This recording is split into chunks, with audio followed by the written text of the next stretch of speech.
pack of foundling gypsies at the old brewery and promising to take her away from the slums. Pity he didn't mention at the time that away only meant adjacent. I stared at the back of his head as he bent to his work, hating the thinning, greasy hair that lay there. Lying bastard. "Now you work for the Irish?" the sailor asked, shooting a wary glance at the clover stamped on the back of Jordan's hand. I had a similar one on the side of my right breast. Nah. Jordan hated the suggestion he worked for anyone but himself. But they make good neighbours. Bullshit. The Irish gang, the Dead Rabbits, were not good neighbours, and Jordan and I were as thoroughly in their pocket as every other business that backed onto Mulberry Street. He gave them gang signs, the Dead Rabbit or the Clover. I gave them readings and they took a cut and chose not to bash our heads in. "How's it work then?" The sailor watched the cards sailing through my fingers, mesmerised. Customers liked the sleight of hand. I cut the deck and laid the cards before him. "Turn the tab 3. He did so. I read for him, saying the phrases I knew pleased Jordan the most. If I could work in that a tattoo would get this poor sucker a woman, so much the better. It barely mattered what I said, though.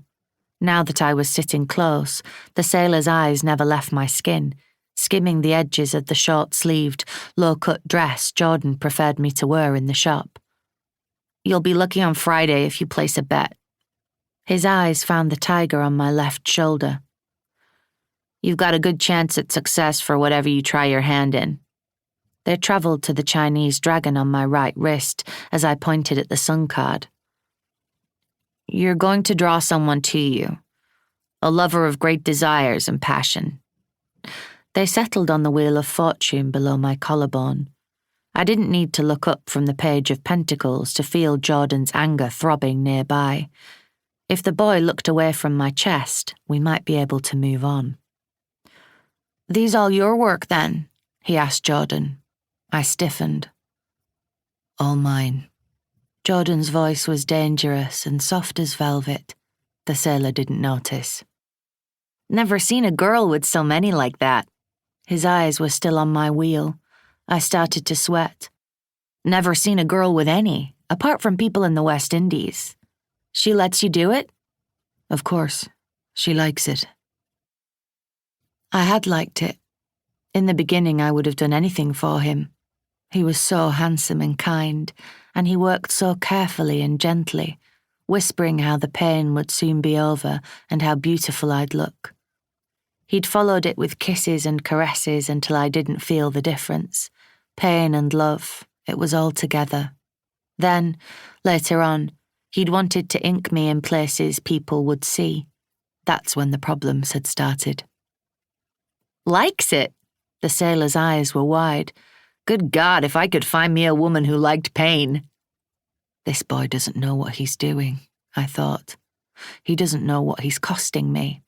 If I could have, I'd have stared him dead in the eye and told him to shut his fucking mouth, but looking at him was the worst thing I could do. I stared instead at the sweet-faced page boy on the card, his pink skin grubby now from my fingers, his cup yellow, and the sea behind him blue as ink. I wondered where I would have to go to see water that blue. "Say, you don't—" I felt it before he said it, that this pause before he spoke would ruin my day. "Lease her out, do you?" He sounded so hopeful. I could almost have laughed. He had no idea the man standing beside him had a gun under the floorboards and a fighting reputation. I held my breath. "Not for sale." Jordan's voice was so sharp now, even the boy noticed. I felt his stiffening posture in front of me and stilled. "Go upstairs, Florence." Didn't need to tell me twice. I grabbed my cards and my coat and fled up the sloping stairs, letting the bedroom door click behind me. I waited beside it, listening.